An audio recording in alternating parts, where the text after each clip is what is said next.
So hello guys, welcome back to our YouTube channel. तो अब हम डिस्कस करेंगे लास्ट वीक क्या क्या टेक में हुआ, क्या क्या चीजें हुई। टेक इंजीनियरिंग सॉफ्टवेयर ओवरऑल जो भी कुछ हमें लगा इंटरेस्टिंग वो हम आपके यहाँ शेयर करेंगे। तो स्टार्ट करते हैं रैम से। तो रैम रैंडम एक्सेस मेमोरी। हुआ क्या, लास्ट वीक आईकू ने अपना फ्लैगशिप फोन लॉन्च किया इंडिया में 73,000 का, 72,000 I think, something like that.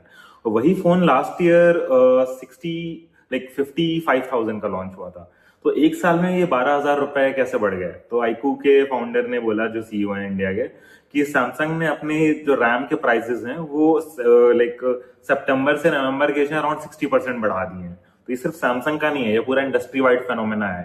Hynix, SK Hynix और जितने भी सारी कंपनियां हैं रैम मैन्युफैक्चरिंग की, सबने ऑलमोस्ट पिछले 3 महीने में प्राइसेस अपने रैम के ट्रिपल कर दिए हैं। यूएस के कई कई कंप्यूटर चेन्स में तो यहाँ तक हो गया है कि प्राइसेस इतना फ्लक्चुएट कर रहे हैं रैम के कि उन्होंने अपने स्टोर के आगे बोर्ड लगा दिया कि we can not print the prices, क्योंकि इतना ज्यादा फ्लक्चुएट कर रहा है, वो चेंज उनको बार बार करना पड़ रहा है। तो दैट इज समथिंग। और इसका जो रीजन है, बिगेस्ट रीजन, वो है एआई। जैसे थोड़े कुछ साल पहले एआई के चक्कर में जीपीयूज का क्रंच था। जीपीयूज की प्राइस अभी भी एक्चुअली एनवीडिया के जीपीयूज की टॉप टियर कमी ही रहती है। तो हुआ क्या कि डेटा सेंटर सबको एआई का इंफ्रास्ट्रक्चर स्टैब्लिश करना है। तो सारे कॉर्पोरेट प्लेयर्स अपने सेटअप के लिए, इंफ्रास्ट्रक्चर के लिए, डेटा सेंटर्स के लिए उनको रैम की यूजेस है। तो जो कंपनियां हैं उन्होंने कंज्यूमर रैम्स छोड़ के इन बंदों को कैटर करना शुरू कर दिया। इस वजह से मोस्टली रैम्स की कमी है। तो मोस्टली अभी रैम है, हो सकता है 1 साल बाद फिर सीपीयू की भी कमी होनी शुरू हो जाए, या फिर इलेक्ट्रिसिटी की कमी होनी जा रहा है। यू नेवर नो एआई का अगला विक्टिम कौन होगा।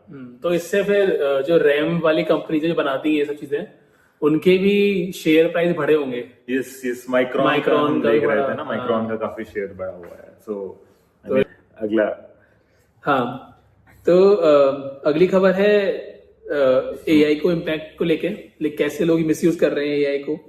तो अभी लास्ट वीक कुछ इंस्टेंसेस देखे गए जोमेटो, स्विगी, इंस्टामार्ट वगैरह पे, जहाँ पे लोग इमेजेस को ऑल्टर करके फेक इंसिडेंट दिखा रहे हैं। तो लाइक वन एग्जांपल की कुछ लोगों ने एग्स ऑर्डर किए इंस्टामार्ट से, और फिर वो एआई की हेल्प से अंडे तोड़वा दिए गए और रिफंड के लिए। तो ये एक कुछ इंटरेस्टिंग सा इंस्टेंस था। सिमिलरली ऐसा कुछ एक बेकरी में भी हुआ, जहाँ पे केक ऑर्डर किया कस्टमर ने, और रिफंड लेने के लिए फिर केक को खराब कर दिया, कुछ चेरीज गिरवा दी, चेरीज में कीड़ा दिखा दिया, ऐसा कुछ करा दिया ताकि रिफंड मिल जाए। तो अभी ये इम्पैक्ट दिख रहा है कि ये लोग आई डोंट नो कि कैसे जोमेटो, स्विगी इनसे टैकल करेंगे, बट देखेंगे क्या होता है।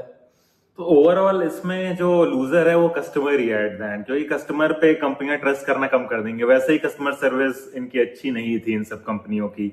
अगर आपको अच्छी चाहिए तो आपको कुछ, हाँ, मतलब वो कस्टमर सपोर्ट फिर ट्रस्ट नहीं करेंगे, ट्रस्ट नहीं करेंगे। तो at the end loser customer ही है, हम ही हैं। सो आई थिंक इसका एक सोल्यूशन बस ये है कि जब डिलीवरी हो तो डिलीवरी पार्टनर के सामने ही बोल दो कि जैसे ओपन बॉक्स डिलीवरी टाइप्स की होती है, वैसा ही करना पड़ेगा। बट कंपनियां वो करती नहीं है कि डिलीवरी गाइस का टाइम ज्यादा खर्चा होता है, तो उनको ज्यादा डिलीवरी बंदे रखना, वो छोड़ के चले जाते हैं गेट पे मोस्टली। Pros and cons. ठीक है, अगला आइटम है हमारा चैट जीपीटी ग्रुप चैट। हाँ, तो अगला जो न्यूज निकल के आ रही है चैट जीपीटी से, वो है कि चैट जीपीटी ने लॉन्च किया ग्रुप चैट। तो जैसे कि आप व्हाट्सएप में ग्रुप चैट करते हो, तो वैसा ही आप चैट जीपीटी में कर पाओगे। आप चैट जीपीटी में लोगों को इन्वाइट कर सकते हो किसी इन्वाइट लिंक से, और आप उसी चैट इंटरफेस में आप सब लोग बातें कर सकते हो। तो लेट्स से इसका फायदा ये है कि अगर आपको कुछ प्लान करना है, कि कोई ट्रिप प्लान करनी है या बाहर किसी रेस्टोरेंट में खाना है, तो आप चैट जीपीटी से रिकमेंडेशन ले सकते हो, और वो चैट के मिड में ही सर्च करके जो भी इसके इंटीग्रेशंस हैं अलग अलग प्लेटफॉर्म से, वो सब यूज करके आपकी हेल्प करेगा। तो इसका फायदा ये है कि आप basically chat GPT with multiple लोगों के साथ यूज कर पाओगे without sharing any personal memory.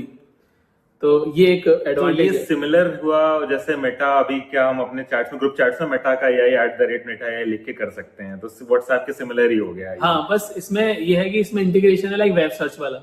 Web search Meta में पॉसिबल नहीं है। हाँ, तो वो सारी चीजें एड ऑन है, और जो भी आगे चैट जीपीटी इंटीग्रेशन कर रहा है, कैनवा या फिर booking.com, इन सब से जो भी कर रहा है, तो वो सब यूजफुल रहेगा इस सारी चीजों के लिए। तो एजेंटिक है ज्यादा कह सकते हैं। तो मे बी कल को व्हाट्सएप का कॉम्पिटिटर लॉन्च कर सकता है, सेपरेट ऐप बना दे अगर ये ट्रैक्शन ज्यादा गेन कर गया। सो हो सकता है। तो धीमे धीमे लग रहा है कि सब कुछ चैट जीपीटी के थ्रू ही होगा। लाइक बुकिंग करना है या कुछ भी करना है, चैट जीपीटी पे लोग जाएंगे, उससे मे बी करवा लेंगे धीमे धीमे। इनका गेम प्लान तो ये लग रहा है। एक्चुअली ओपन एआई ने अभी like last year I think Jony Ive जो एप्पल के डिजाइनर थे स्टीव जॉब्स के टाइम पे, उनको हायर किया एक डिजाइन बनाने के लिए, एक वेयरेबल डिवाइस बना रहे हैं जिससे आप चैट जीपीटी हमेशा यूज कर पाओगे। अब इसका प्रोटोटाइप चल रहा है, may be next year launch करेंगे। तो मे बी ये सोशल अगर उसमें आ गया तो मे बी वो वेरिएबल को एज अ सोशल भी यूज कर सकते हैं कि हाँ you can connect to your friends, you can do everything. तो मे बी उनके बड़े पार्ट का प्लान हो जो भी है। इसमें एक चीज और है बस कि लाइक ग्रुप चैट में पहले तो ऐसा नहीं दिखा गया कि आपका एआई ही आपके मैसेज पर रिएक्ट कर रहा है, लाइक इमोजी और थम्स अप।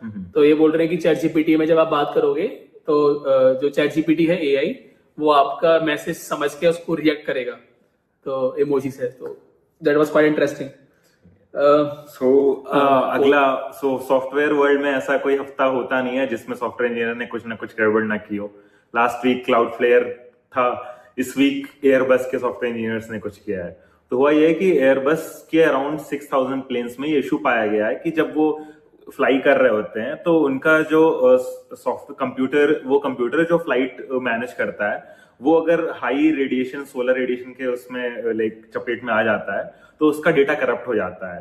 तो ऐसे ही अक्टूबर में फ्लाइट मेक्सिको से यूएस जा रही थी, उस फ्लाइट का डेटा करप्ट हो गया तो अचानक से उसने बहुत ज्यादा एल्टीट्यूड लूज कर दिया, ठीक है। और जब प्लेन लैंड हुई तो अराउंड 15 से 20 लोग इंजर्ड हो गए। तो उसके बाद से एयरबस ने अभी आज या कल आई थिंक एक नोटिस जारी किया है कि 6000 प्लेन सबको ग्राउंड कर दिया गया है और उसको सॉफ्टवेयर अपडेट लाएंगे। तो ऐसा रूमर्स ये है कि सॉफ्टवेयर अपडेट नहीं है वो एक्चुअली, वो पिछला वाला जो सॉफ्टवेयर है उसको बस रोल बैक कर रहे हैं। किसी ने पुश कर दिया था सॉफ्टवेयर अपडेट, तो अब वो वापस रोल बैक कर रहे हैं पिछले सॉफ्टवेयर की ओर, जहां पे आपका डेटा करप्ट ना हो। भाई ये बोइंग क्रैश हो रहा है, एयरबस में ये सब चीजें हो रही हैं, तो लोग ट्रेवल कैसे करेंगे? बोइंग की तो हार्डवेयर इश्यूज थे, इधर तो सॉफ्टवेयर इश्यूज हैं। तो इश्यूज तो है ही ना, क्रैश तो हो ही जाएगा ना। मतलब हाँ, लोगों का जैसे लोग वैसे ही फ्लाइट से डर रहे थे धीरे धीरे। तो बट ये अभी पकड़ में क्यों आया? लाइक रेडिएशंस वाला ये तो बहुत पहले से होगा ना कि नहीं, ये सॉफ्टवेयर अपडेट के बाद से होना शुरू हुआ अच्छा। है उनके, इस वजह से वो इसीलिए वो लोग सॉफ्टवेयर रोल बैक कर रहे हैं। तो आई थिंक और छोटी मोटी LLM releases of the week में जेमिनी 3 रिलीज हुआ था लास्ट वीक। उन्होंने बोला कि हम सबसे अच्छे मॉडल हैं। फिर क्लॉड ने ओपस 4.5 लॉन्च कर दिया, दे वर लाइक हम सबसे अच्छे मॉडल हैं। और इसके साथ में ही क्लॉड ने एक टूल सर्च भी निकाला, एमसीपी टूल सर्च। कि पहले क्या होता था कि हम जैसे 10-15 अगर एमसीपी टूल्स आपने ऐड कर लिए, गिटहब का एमसीपी टूल ऐड कर लिया, जैसे स्लैक का कर लिया, तो ये सब हमारा बहुत सारा कंटेक्स्ट टोकन खा जाते थे। इस कंटेक्स्ट में बहुत सारे टोकन्स लेते थे। तो एमसीपी सर्च क्या करता है, मतलब कंटेक्स्ट में सिर्फ ये 400 टोकन्स के अराउंड लेगा, और जब भी आपको किसी टोकन की जरूरत होगी सीधा सर्च करके यूज करेगा, उनको डायरेक्टली बाय डिफॉल्ट कंटेक्स्ट में नहीं रखेगा। तो इससे आपका मोर एक्यूरेट आंसर में इजी कम टोकन्स के साथ यूज हो जाएगा। हाँ, I think that is all for this week, and we'll be leaving you with the meme of the week. Thank you. Comments में बताना कि कैसा लगा meme. Thank you very much.